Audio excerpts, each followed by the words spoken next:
Good afternoon, ladies and gentlemen. We are very sorry for coming on late because of the first segment of our show. At least we thank the Almighty Allah for His grace that we're able to start this day, in good health. With me in studio today is a very distinguished personality, the co-chairman for CDC Minnesota branch is here in the studio with me to talk about self-identification, religion, politics, how divisive, these tools are within the African context. And meaning our focus will be on the sub-region and Africa at large. But meaning I would like for my studio guests to focus on Liberia, as you are aware that election is approaching and we are seeing a religious group, coming up to do and to give endorsement to presidential candidates. And for me, I believe that that's not a good idea, and it has some implication, on our peace and stability that we all enjoy currently. So my studio guests will be talking about these things, how dangerous is religion is when it gets into politics and it is not properly handled. So, Mr. Charles Dono, you're welcome to the Twin Cities biggest social media platform. Definitely, you're welcome.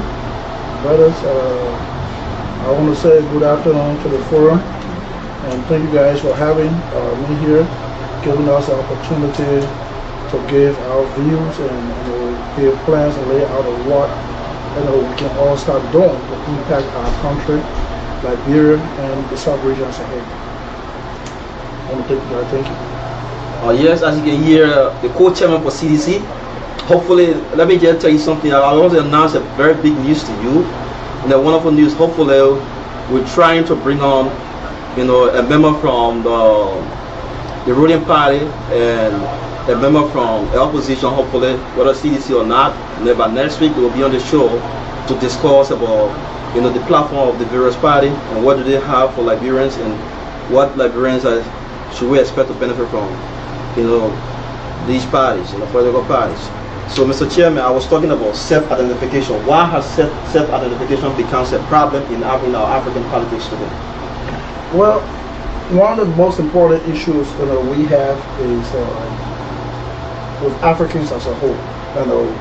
We tend to segregate ourselves before having other people segregate us. Africa has been Africa as a whole, but when it comes to Liberia specifically, we saw what happened in Cote d'Ivoire for the initial stage of this recent political trend in terms of religious and divisive politics. What I learned from Cote d'Ivoire was, Alassane Ouattara coming into politics in the 80s as a young man, serving as prime minister. It was right before the time the Liberian crisis started. We were in Cote d'Ivoire. Laurent Gbagbo at the time was running campaign during the 1990 election. At the time, I was very young. I stayed in Ivory Coast for quite some time. And in 1993, when Houphouët passed away, the prime minister did not take over, but instead the speaker took over. And at the subsequent election, he was sidelined because he said that his mother was not born, his father or mother was not born in the country when his father came from the country. So he was sidelined. In the second run of the election in 2000 again, he was stopped because they knew that he was going to be popular and he was going to win the election, and we saw how the politics played. But eventually today, he is the president. What is definitely yours will always come to you. But we saw what it took. It took the country into war, and it could have been even worse. It could have been worse. So we are looking at the similar trend in Liberia with people trying to start staging segregating people. We've seen how some group was come and say Maningo people are less Liberians or this and that, and this is the same drum, the war drum they are beating again. Or some people say that this land is mostly for this group of people, this land is all Africans. We all come to this country, we see how the people take us here. They make us even their citizens. But we, even Africans, cannot even accept our own selves in our own continent. And speaking to Liberia specifically, we see those things already happening. Yeah, Liberians will come to our different organizations, our different subgroups, and right after election they're gone. So can you tell me where the problem started from? Well, it's all politics. If anybody, what people fail to realize is that politics. Why were you talking? What were you saying about your colonial master? Were they not the people who, bring about the segregation, the colonial master, demarcation of borders that led to self-identification? The colonial masters demarcated us as Africans, just as the United States was demarcated into sections. But no one here in Minnesota will segregate themselves from someone in Wisconsin. They will all consider themselves American. No one. So they can divide you, they can put you to partition, but you need to identify yourself first as Africans before anything else. When you start feeling that you are more African than other people, and you complain that other people outside their country will like you guys or will not treat you guys different, then we're into a denial. We need to first identify ourselves that we're African regardless of border. When I go to Cote d'Ivoire, I don't see Ivorians as anything different. I see them first as African before Ivorians. Because we were Africans, it's just a matter of border. French speaking come, English speaking come on this side, and they divide us. But we're still Africans. Our colors still remain the same. What affects Liberia affects Cote d'Ivoire. What affects Liberia affects Guinea. And what develops Liberia, what develops Guinea is the benefit of all of us. So first we have to have that concept. Going with that concept into anything, you can't miss it. No one can divide you. So why do you think that certain people why do you think that people will just look at certain people and see that you do not belong to this place, you don't belong to this class? Meaning if you look at Liberia as a case study, yeah. You look at somebody in school with that person, you want to sing school together, you did everything in common together. Yeah. But here when it comes down to high school, yeah. in the high school politics, you see that kind of expression that you don't belong to this group, you don't belong to this place. Yes. Why is it common in our society? How can we get rid of it? It has to be school. It has to be taught. People will be desperate and do anything to gain political vote. Is it because of the misrepresentation of history? No. It's not misrepresentation.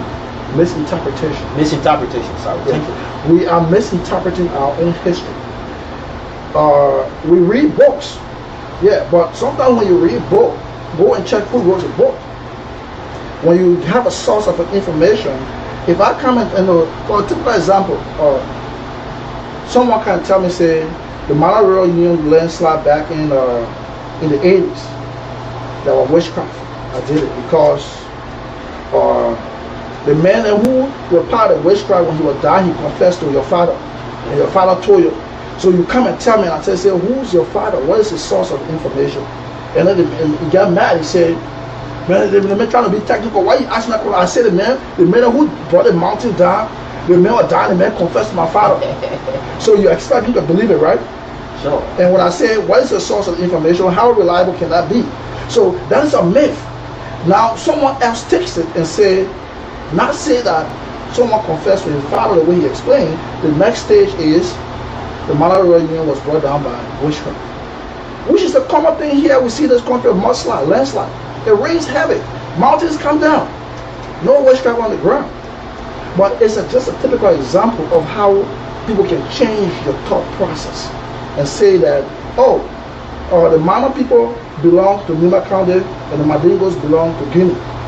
But when you go into Guinea, you see the Mana people there, and you will never know that you were across the border. They are there. My grandmother comes from Guinea.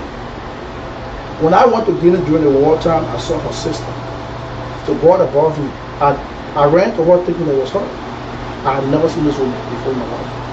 But they're very much alike.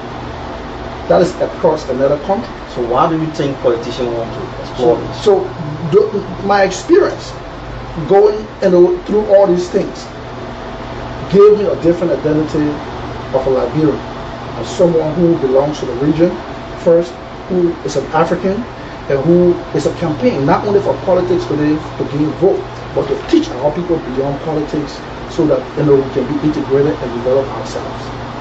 And so it's basically what it is. So are you happy with the current trend of political activities where you see some, segment of religion group going to endorse. I'm not saying the entire religion, but just a segment.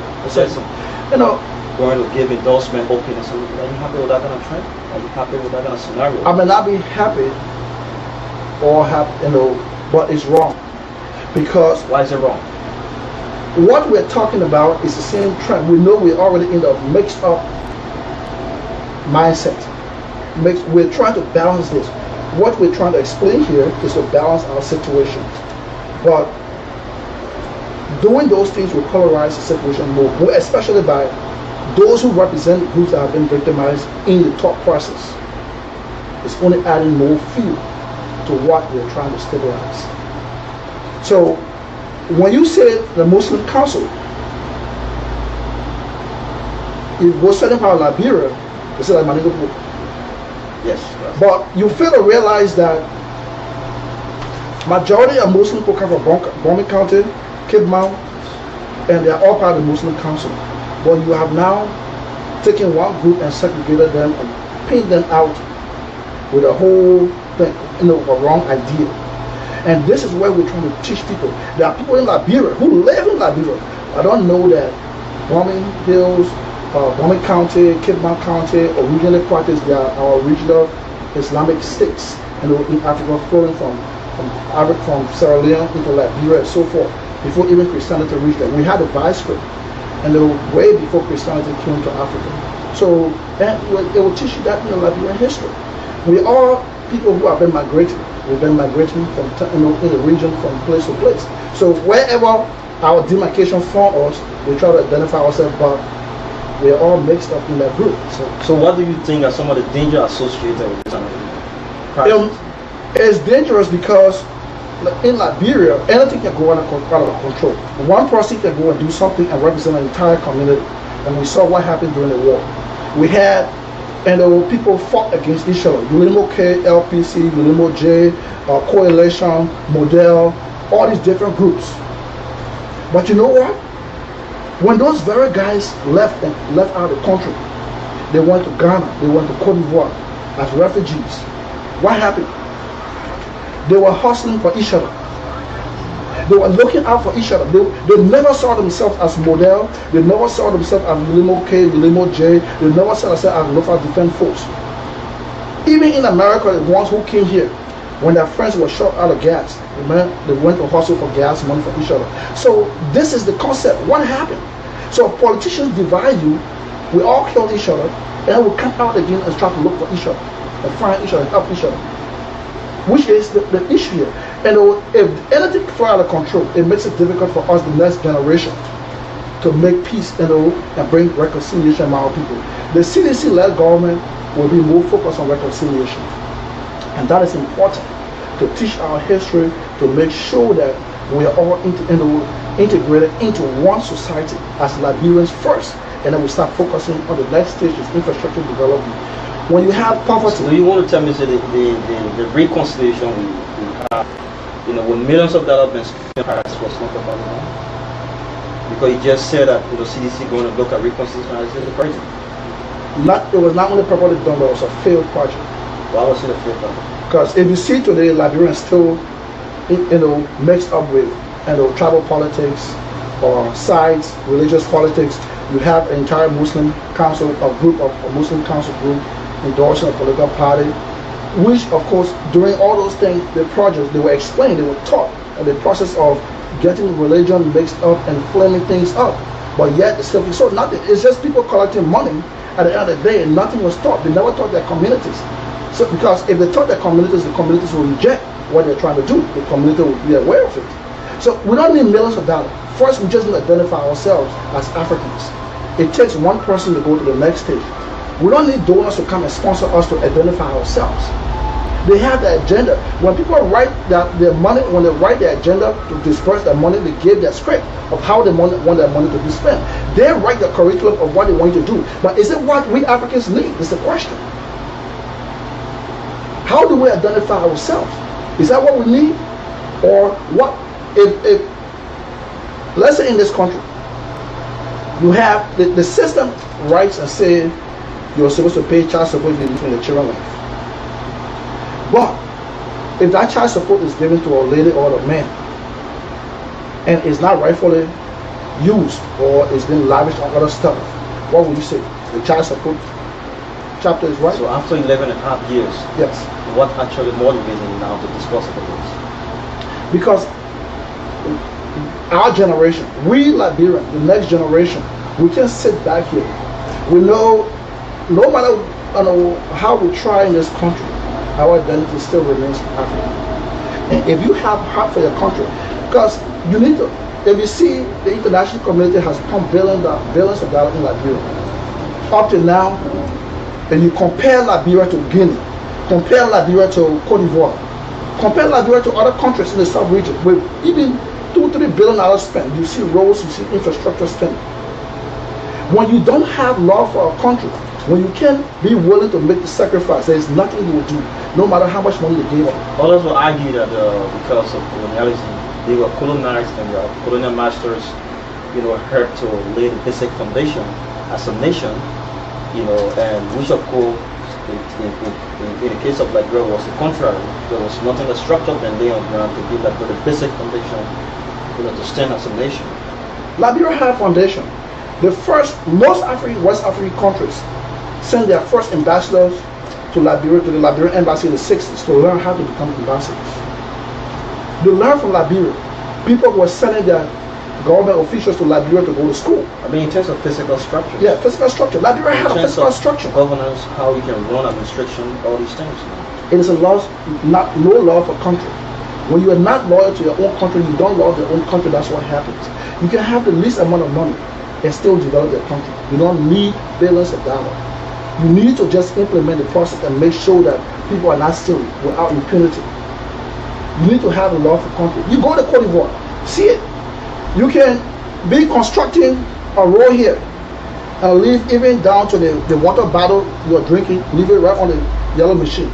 You come tomorrow and see it. You come tomorrow and see it.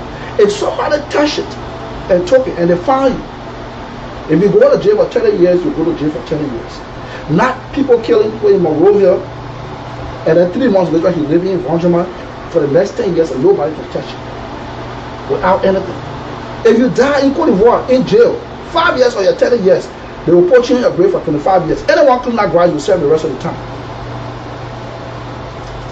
Okay, it's a great discussion. I'm getting fascinated by his discussion. Actually, he's giving very, very, very brilliant points with respect to the many issues that is confronting our society, and he's been very realistic.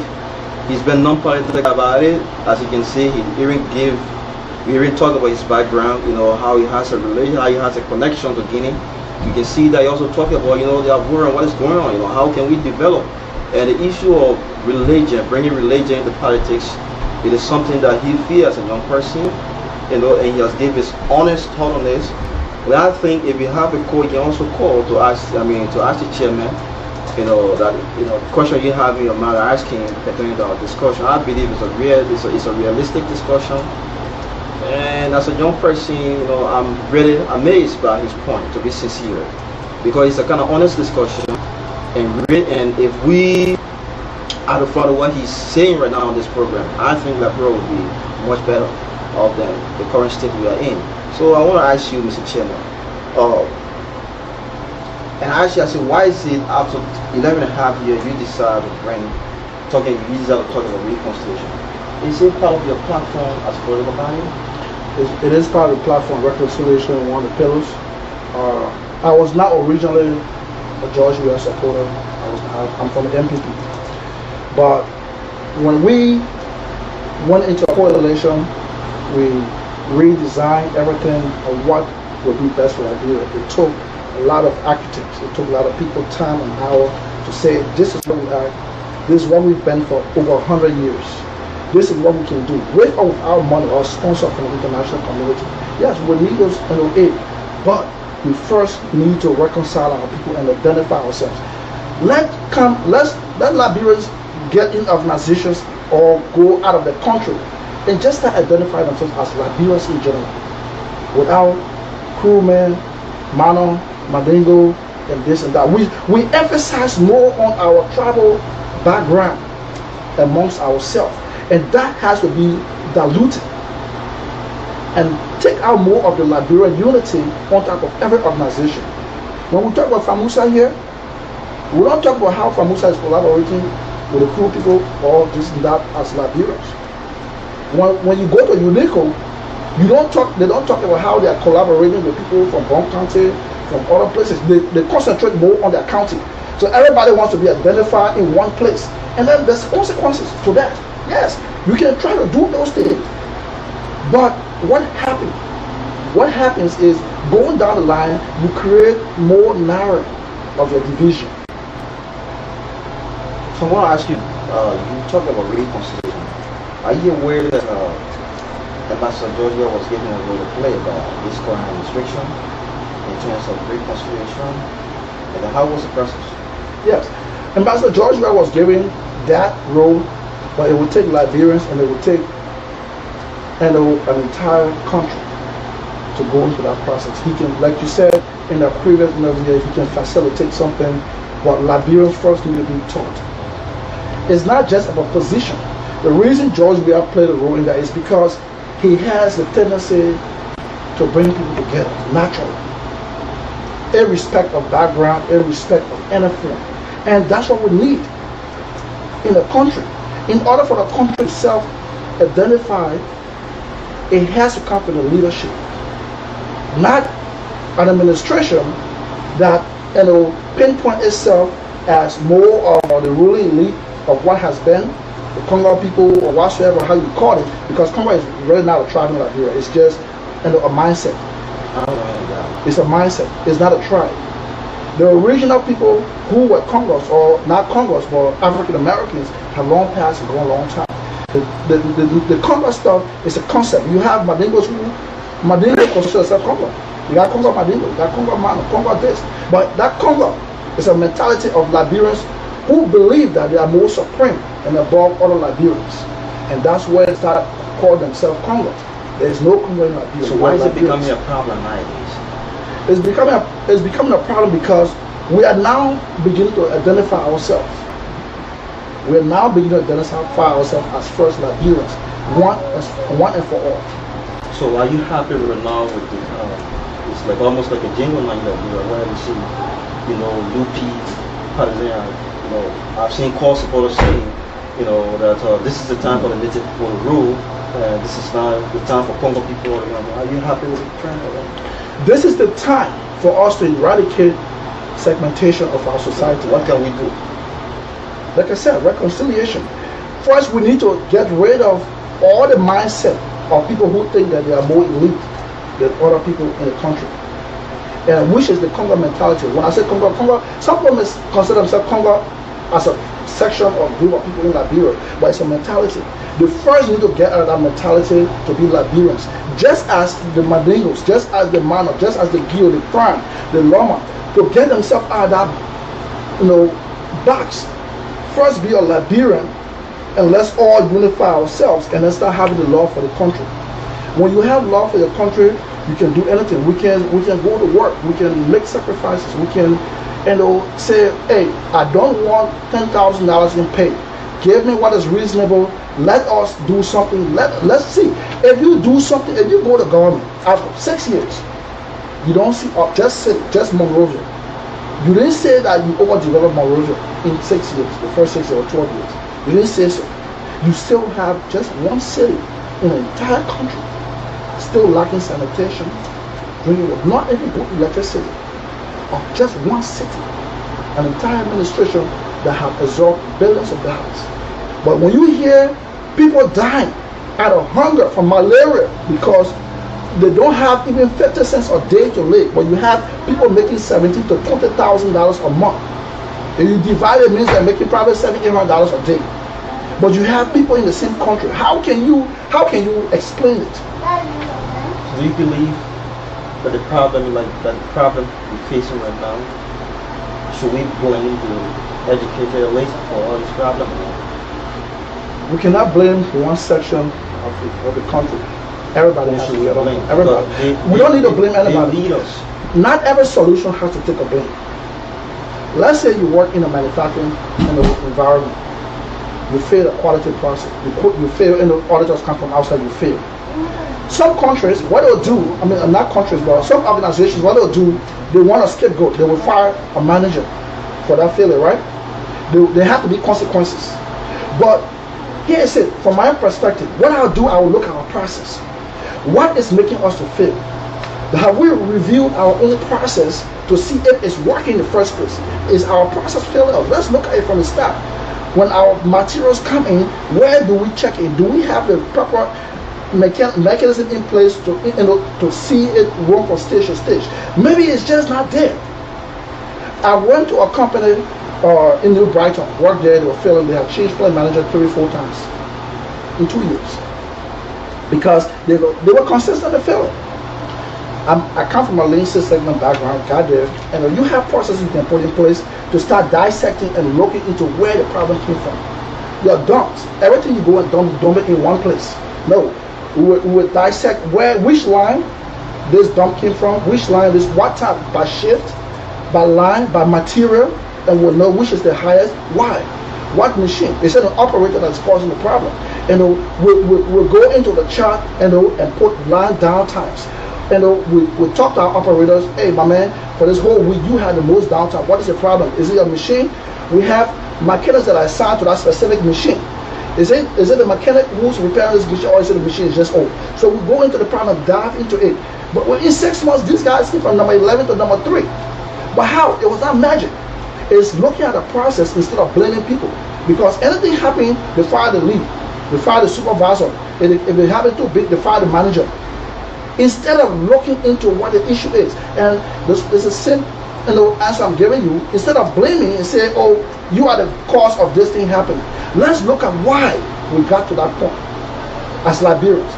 And that's where it comes to the divisive politics, our religious segmentation, borderlines, how we put ourselves in boxes. That's the issue we are having. When we don't have law for our country, when we have certain people want to take money from budget from Monrovia and take it to Nima County because it is that county, we're feeling more issues. You never saw any senator taking money from, he's a senator representing Bonchama, and say, oh, let's go construct a bridge in Maryland. I mean, I'm not saying it's the way to do it, but do you have the concern that Liberians are dying in that place too? Do you really have the concern? Yes, you should. Because they are the very Liberians. Because we are integrated. Your brother born in Nima County can born a child in Maryland. Just because you're representing Nima County, you don't look at Maryland, but your nephew just passed away. That's how we are linked. So are you saying that the current programs and policies are it's failing us? It's not working? It's not working. It has to be rewritten. It has to be rewritten. Yes. So what do you think is the area of concern right priorities that we got to look at? Like I said first is reconciliation. Number 2 will be infrastructure development. We will need law enforcement like here. I mean, it's not about pay. It's about implementing what policy and protect our judiciary. Well, how we implement policy when there is no motivation in terms of salary? So you understand that salary is a contract can. It's a motivating component. They get paid. And then what one will be doing? Okay. Because, like for instance, right now immigration has been paid $100. Teachers are paid $130. C certificate. We talk about patrol $150. All these things. How do you think like a law enforcer would get motivated? People. And you said that salary doesn't matter that much. The people. Somebody's on the line. It's just a question. What do I want to say? We'll take that call. Hello, caller. Where are you calling from? What's your name and where are you calling from? Hello? Hello. Your name and where are you calling from, sir? This is Ali Keita. I'm calling from Brooklyn, Minnesota. So Ali Keita, you're welcome. Yeah. Thank to all the studio guests and the host. I have a few questions for the studio guests. From the CDC party, the co-chair. I don't know your name, sorry, sir. His name is Charles Gonos, sir. Oh, okay. Charles Gonos. The president, we need to change some system, and you just mentioned that we need law enforcement. We cannot have a good law enforcement without the citizen abiding to the law. I remember back in 2012 or 2011 or so, there was a group of guys from your party that got on the street and demonstrated with infringe on other people's rights. And then when the law enforcement is talking about kill them, they decided to go in a fight and a person got killed. So I think by now the CDC should help us to kind of like really give the difference between having a law enforcement and the citizen abiding by the law. That's the first one. Secondly, he talked about the Congo is being a mentality in Liberia, but there's nothing called Congo in Liberia. I don't know if I got him right, but if that's what he said. Yeah, he said it's a concept, mentality, yes. Yeah, if that's what he said, I kind of differ with it because we have the Sintra. We check the Sintra and we kind of try to eject Congo, then now we have the system. We all did it back in school. So I want you to really give me a clarity on what do you mean that we don't have Congo in Liberia. Congo is a mentality, but yet we have it among the 16 tribes. First of all, you can drop can I? No. Let me start. Okay, can you interact with the guest? No, you can interact with the guest a little bit, maybe. Could you please tell me when the tribe Congo came into being in Liberia? When the tribe Congo came into being in Liberia? I don't think we have Congo in Liberia as a tribe. Yes. That's what I say. I want to have clarity as to how do we have the same tribe that you just Congo. I just want to know if the same tribe without Congo. So it's going to be 15 or 16. So he's trying to say like you said that we have. The speaker, the guest did not say we have Congo as a tribe. He said Congo is a concept, it's a mentality that you find across the 16 tribes in Liberia.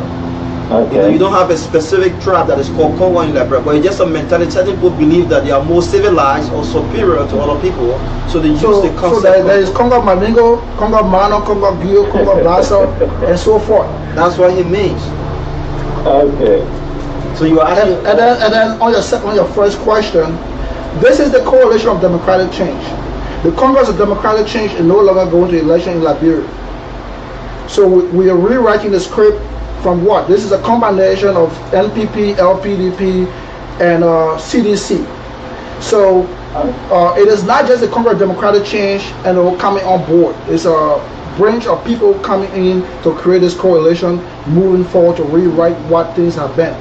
Yes, I know. I can't say I would typically agree with the narrative of what happened because I'm not reading from the script of what happened. I'm not reading the report from the incident and from the Liberia National Police. But those things happen, and like the polarization we have already in the country when it comes to election time. I mean, those things can be found as common. Ali can leave the line. So basically, that's what it is. All right. Ali can drop the line. We'll have call on the line. There's a call on the line, right? Hello, caller. Where are you calling from? What's your name? Hi, I'm Weah Davis. I'm calling from Minneapolis, Minnesota. Oh, you're most welcome, brother. Thank you, sir. Yeah, I just got online and caught up with your show, and I don't know if I can go ahead and elaborate a little bit with my understanding regarding the Congo, and the tribalism group issue or discussion. You're welcome, brother. You can make your comment, sir. Okay, sir. Thank you very much once more. Anyway, I had similar show yesterday. Actually, I'm the founder or the CEO and founder of Radio LDR in collaboration with Flame TV. Oh, brother, you're welcome, man. I wish I will have your contact after the show. So, okay, because that's a great job you are doing. Somebody told me about it, and yeah. Pretty soon I'll have your contact. You can call me after the show. I'll have your contact, so at least we can also use that platform as a Liberian, man. Thank you, sir. Thank you, sir. It's my pleasure in really getting to know you too, and being among our Liberians, and we all being able to work together in order to seek everlasting peace. Thank you very much. Thank you very much. Yesterday when I had the same show here, because this is something that pretty much is causing a complete disarray within our Liberian community and among our Liberians all over the world at large. It pretty much appears to be that we Liberians are not at peace with one another, no matter you know, with our experience and so many lives that have been lost, you know, regarding the same senseless crisis that we had back home. It seems to still be reoccurring in this same prevalence and issue here.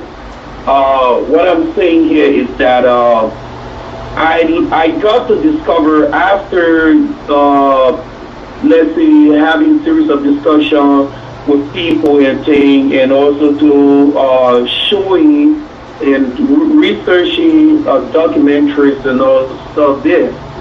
I believe, like the other brother on your show said, that there is nothing real than like hunger, you know, and all the stuff there. I mean, I believe that we are all just the very same Africans, the same brothers and sisters, because if you look at today as we speak, you look at the Mandingo tribe. This is exactly how we find out in our midst that, you know, we have so many different connections with the Mandingo group or the Mandingo tribe. As people usually say that the Mandingo actually originated from Guinea or beyond Guinea. Yes. And most of the time, I mean, you find out in the past that, or before even some of us were born, Mandingo was hardly known in Liberia, but today we find the population in Liberia there is so amazing, because the thing here is that a lot of these people that settled or that was able to migrate from Guinea-Bissau over to Liberia as trade men and women got engaged and married to a lot of our women, our mothers, our brothers and sisters, you know, that they met within those towns and villages.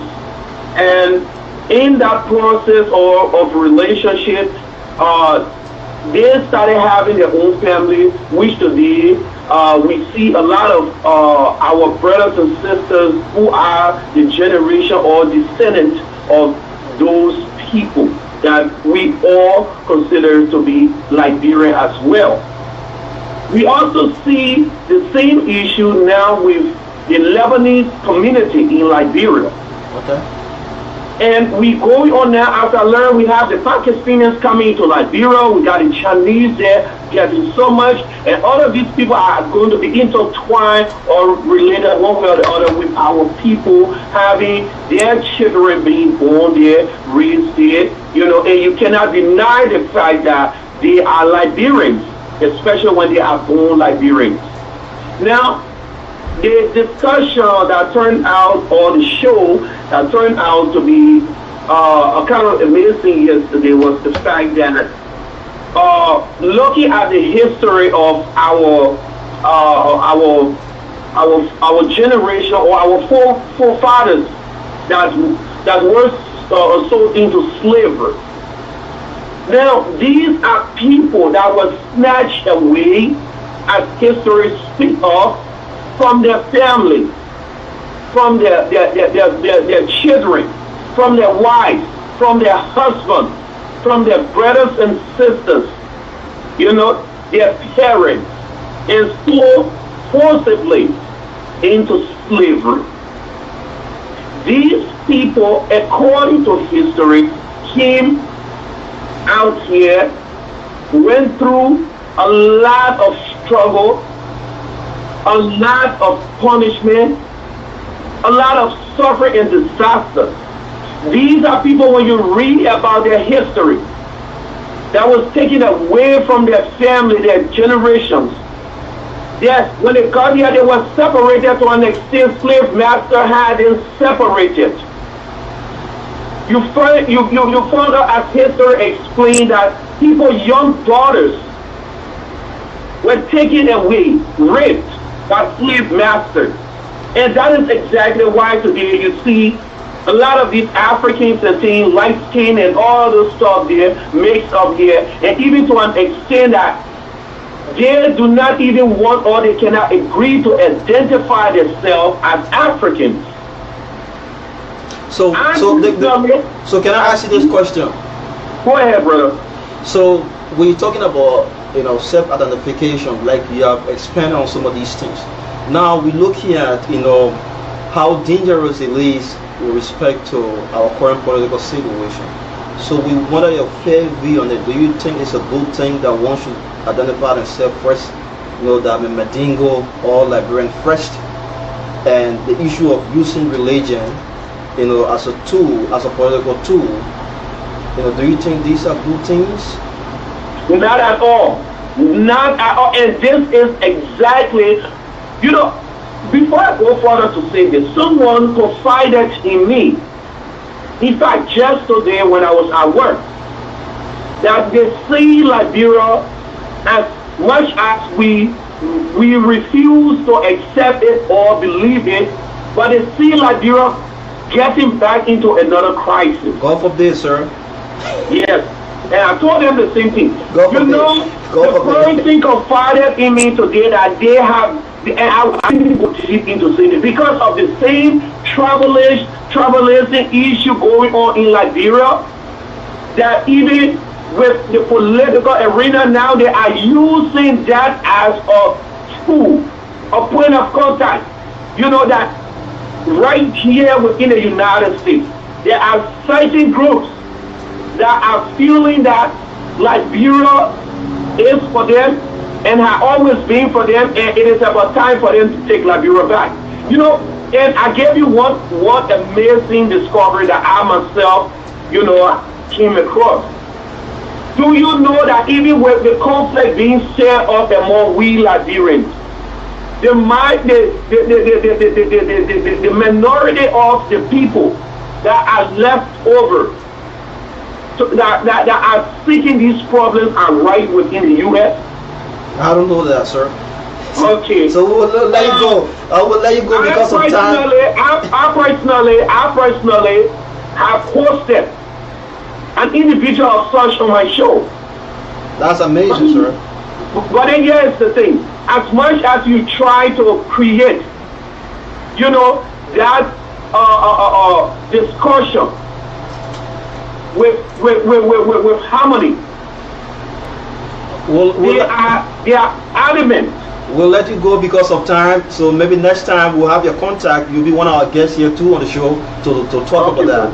So thank you very much. Maybe our guest will expand on some of the things you said. So how do you see his analysis of?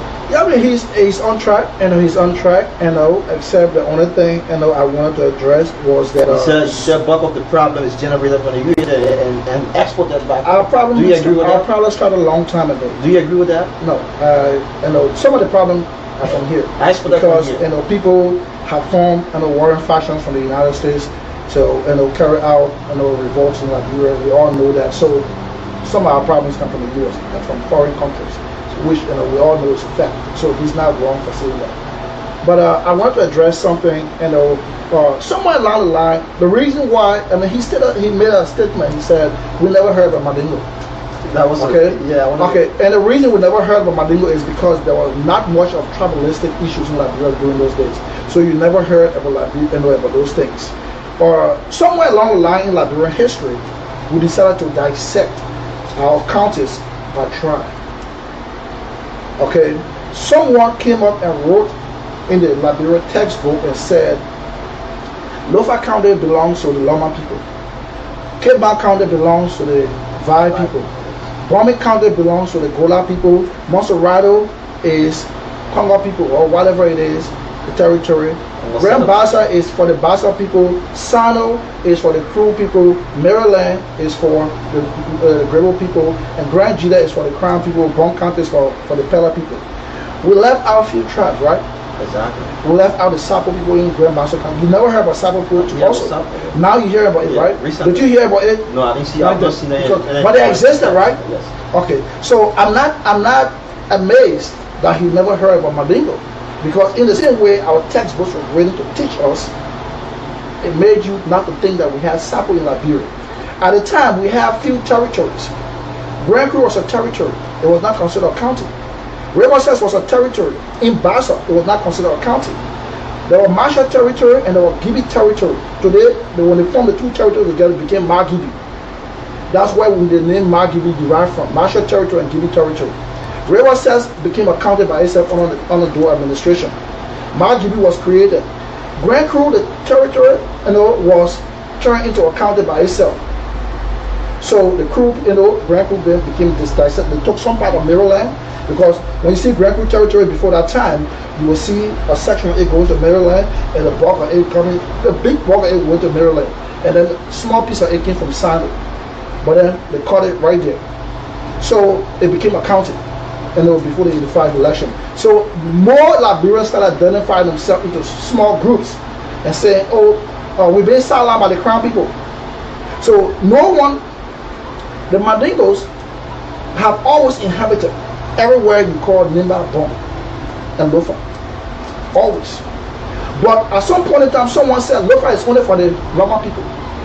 Broncan is only for the Pella people. So now the Pella people jump to that conclusion and say, this is our land and it belongs to only us, no Mandingo men come here. So Nimba County say, this side is for the Manapo, this side for the Giopo.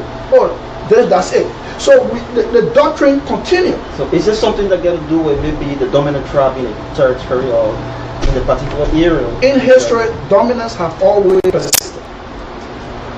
And the weak is for the consequence. In all history, not only in Liberia, not only our sub-region. Today we saw River G came up. When Charles Taylor came to power, the Sabo people complained about the Grand Court, saying, no one knows us. No one have heard about our name. We want our own county too. So the Sabo people became accounted, River G. The Mandi people down south of Lofa was the bigger county. They said we want our own place too. No one knows that we Mandi come from Lofa County. So we slash Bapalo and give it to them. Bapalo become accounted too. So until maybe if they advance to the next stage, the Manigo can say, I started Nima County between Nima Bon and Lofa, our territory, it become, we call the name to our country, now we become recognized. So we will only be supporting that area now, that we want to identify area. And that's what it's leading to. It will happen if the trend continues. It has to be diluted. The current status quo has to change. Because everybody will have to identify themselves with a specific land very soon, if it continues on our path. And that's where we want to write a script, we want to change the script, we want to change the methodology. And because of politics. Because of politics. Doe came and created those counties because he wanted representation, he wanted his forces in those places. So he made River Cells a county. So they had their own senator and representative. He made Grand Crew, which is a territory, they never had certain senator or representative. So he made them a county. They became it. Marshall, Gibi Territory, he made them a county. They took them from out of Bon County, small piece of Bombing, small piece of Maserado. They made it into a county. Okay, that was before 1985 election. I agree to your analysis, but what I found very difficult is that for you to see, you as a man going to Grand Bassa to stand and senator or representative, how would they? Until we can write this first chapter. Tribal identity. Yes. Somebody's on the line. Until we can write the first script. Until we can write the first script. Okay, you want to take the call? Yeah, we'll take it. Hello, caller. Where are you calling from? Your name and where are you calling from? Hello? Yeah. Yes, sir. Thanks for picking up my call, man. I know, I'll be very brief about this if I'm given a chance and opportunity to. Yes, we'll be brief. We'll almost climax the show, The show is off now? No, it's on, but we're almost. Okay, all right. Okay, yeah. I just wanted to add to the question that you asked me. I did not get. I really did not talk about that regarding the political aspect of using, these tribalism groups and things to stir up problems. And I said no, it was wrong. It wasn't right. I believe that Liberia's biggest problem we have now would be our politicians. We need to straighten up these things here and try to stop them from doing what they're doing. Like I mentioned earlier that one of our biggest, or the people that are causing these issues are right here in the state. And more, a lot of our political figures back there, it has become more of you know, a song, like a game, our people or some CEOs within the United States come on the social media and begin to merge, you know, this whole tribalism thing here with the government, with the entire people of Liberia, and I feel it's known as, you know, bringing that same issue, that same trouble we want try getting away from. Okay. So, yeah, please, you know, any way, any shape or form. No, we'll find time to bring you on the show. Then we'll better talk about it, because the chairman also has some business doing, and time is our, you know, time is not in our favor, and we'll come to climax the show. So as you say, until we can write the first script of diluting this whole borderline politics and tribal identity and turn to Liberia, because you will find senators from Minnesota here, born in Wisconsin, born in Florida, lived there, came here, resided here, and ran for, you know, they were not Minnesotans, but they became residents in Minnesota and then went and became government officials. And no one knows whether they're Apache Indian or American from Netherlands or whatsoever. They're all just Americans. So what do you think is what do you think is responsible for that? Like the division of politics. So what we're talking about, the United States will have other states have demarcation. Is it because we take the language into consideration? Because everybody here speaks English, and then if you look at it, possibly looking at identity. One thing must unite the people. There must be something. Your original question was the colonialists divided us. Yes. But I said, you know, your boundaries divided by physical boundaries and maps cannot separate you. Just like the United States is dissected into different states, but it still doesn't have a burden on people moving from one state to come to run in another state. They do it. When was the last time you heard that? I mean, just the last election. I was looking at Minnesota mayors. I saw a guy named P-A-Y-E, the last name. It's a minor guy. He's a mayor of North Minnesota, in the city. How the heck did that happen? So this is where we want to see Rubber Man becomes a representative in Maryland. We want to see a crime man becomes a representative in Cape Mount. We want to see those things. Go ahead, caller. Yeah, Ali can start again. Ali, be brief, because the call of our guest is almost time. So. Okay, but you can call. You can make your comment. Okay. The issue of making politics with religion, or kind of like blaming others for who's being here, who's not being here, who's the full funded father. Sometimes I don't really take the responsibility and the blame on the politics. Whatever the mindset. What's about the mindset? How do you change the mindset? Back in the village, up in Cuba, who didn't go to school, they don't even know how to write their name, but they have the same mindset. But how do you change the mindset, Ali? By the politicians? I don't think so. So I think I sometimes blame him on the mindset, not just the political aspect of it. I do agree on the political aspect, which is mostly done during the campaign period, like kind of like these. But I mean, what about within 5 to 6 years? The mindset of the level had to change. Like you said, the script had to be rewritten. Thank you. Thank you very much. The script has to be rewriting. That's the comment of Ali Keita. The script has to be rewriting. So what do you think of that? Like I said, you know, it has to be. Because somewhere along the line, someone wrote in our social status books and said, you know, this county belongs, like I told you, this county belongs to this tribe, this tribe, this tribe, and everybody's fighting for a territory. You know, and it's just progressed, moving on and on. Ali said something, he said the people have a mindset. It's not politicians. It is the politician, because you know what? Do you remember that we gave news in Alvaro Dallas? We gave news in the evening in Madingo, in Pella, in Manangio, we give it. So whatever is written from the script out of Monrovia as a news to be sent out in the various counties on ELBC is stated in your tribe. So the people get the message. If they preach division of politics from Monrovia, it will be interpreted in the news in the dialects. The people don't just develop a concept.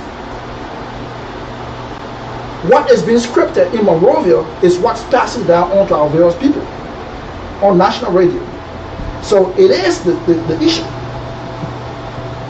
Also, it's an interesting discussion. Really, I'm fascinated. Really, this is are really, really, really fascinated by his thoughts being expressed here, and really. So to a point of clarification, the previous caller said that, and because in the book, I remember the history book, it said when they want to divide the tribe, then it says Mandingo was traitors. Yes. So he tried to say they came and married. No, the fact here is the Mandingos have always been in that territory, always. There are different kinds of Mandingos. Let's not get it wrong. But I think what he's missing now is that because they did not participate in government political activities, they were just focused on trading. They did. I mean, they were not actively involved. Just as any other, just as the Sabo people, you never knew the Sabo people participated, right? You never knew. Did you know? I didn't know that. Yes. But now that they are called Sabo from River G, you know now that they are participating in politics because they have their own area. But the Mandingos have always been from the Toba regime. You have ministers. From the Dole regime, you have ministers. You have people identified. In Nimba County, you could not divide between what Mana was, what Mandingo was, what Gil was. You could not. It was just the people. Before Nimba County was created in 1964. The proportion of Mandingo that is actively involved in politics and government activities. You know, we look at government sector. It has increased. Yes. Over the last few years because everybody's trying to participate. With social media coming up and the awareness coming up, it's good because now every section of our country divide is reached out and but the thing here is we must not go in the direction of completely dividing the country into sectors. Reconciliation must take place. We must come to one hill as one Liberian. We all identify ourselves as Liberian. It is the single one solution. Beyond everything else, identify ourselves as Liberian and focus on infrastructure development. Give our people the facilities that they need. We must do so.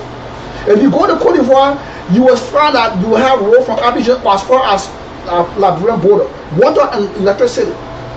This administration, not even just Monrovia to develop. Let's say you overdevelop Monrovia, it's not even so. Granda today has 24/7 electricity. You know where it comes from? Cote d'Ivoire. Zouadrou has 24/7 electricity. You know where it comes from? Because it's border Cote d'Ivoire.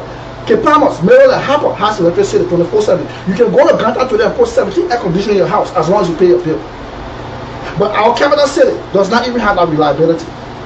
Yeah, but the government, I think the government. But we depend on other countries who just got their independence in 1960 to lay out our foundation and depict to us what we need to do.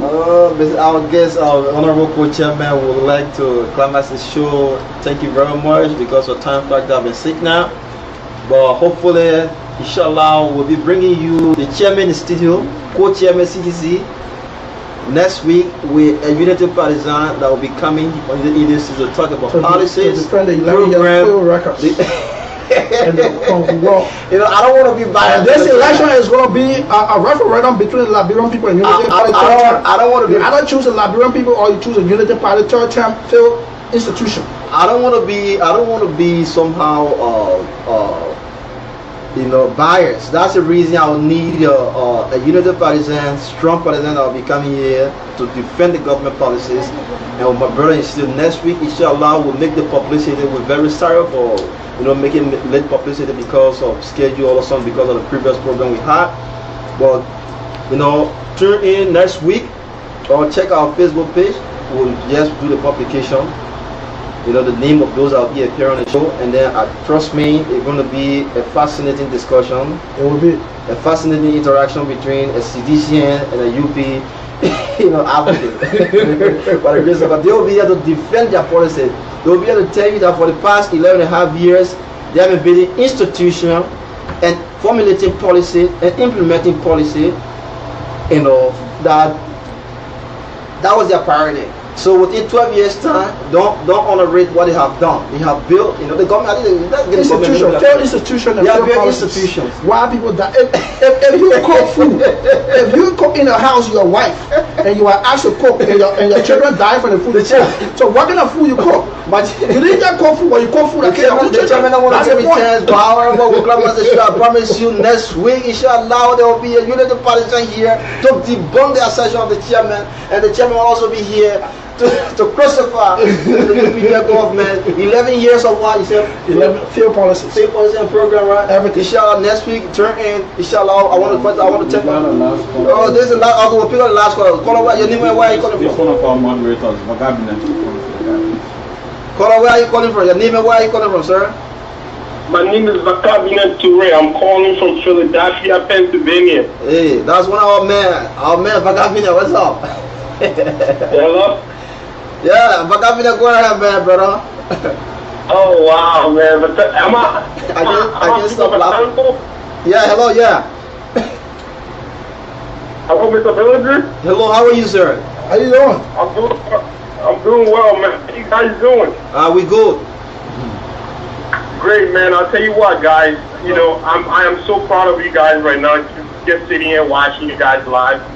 And I must admit, you guys look decent on television, okay? Oh, thank you very much for the accommodation.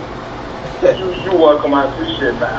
So now, okay, brother, I appreciate your initiative. I appreciate you bringing this out, man. I feel like this is the conversation that we desperately need in Liberia that we all need. And as a young Liberian, I couldn't be any more prouder than coming on to actually keep this head on. It's imperative that we really get in this conversation and talk about it and see exactly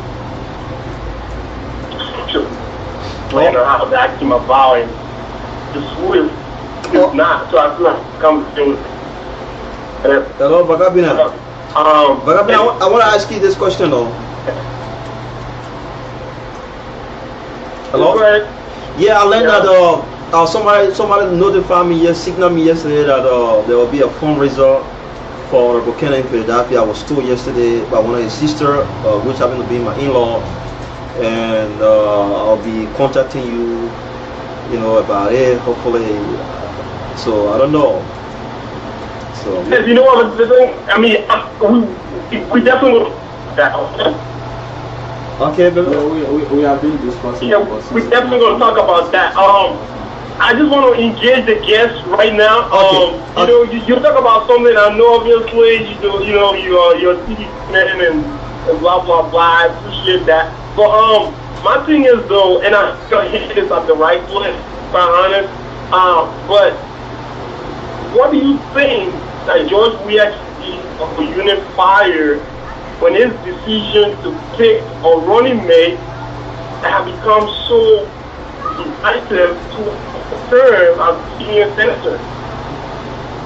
Okay, is there a question I can answer you on that? So that was and I'm going to relax and just listen to you as you elaborate on that. Yeah, you can drop it down for Vagabina. You the last caller, won't take any call again. When the chairman answers, then we just close, man. Chairman. We have the tendency of twisting things in Liberia, and then it goes in the news just like the airwaves. Someone says that the honorable chairman hates Mr. Donzo, who is a Mandingo man. The honorable chairman hates a Mandingo man. The honorable chairman, the honorable chairman hates Mandingo people. Charles hates Mandingo people. So it left from me having an issue with someone specific to the next stage as he's a Mandingo man, and then the thing is he hates Mandingo people, and then it has a tendency to multiply going beyond and beyond. And this is how the context of what Joel Howard, in the statement she made, was taken out of context in Liberia for other people's political gain. If they couldn't have gotten anything political out of it, today it would have not been a headline. But because they tried to turn the script around to make political gains out of it. That's why Joel Howard Taylor has no issue. I spoke with her, I've talked to her, I've interacted with her for years. She has no issue with Muslim people, she has no issue with Mandingo person, and it is just politics as usual in Liberia. So let's not get in the political divide. If we start considering ourselves Liberians first, before all this political divide that is going on, we won't even come to discuss this kind of issue.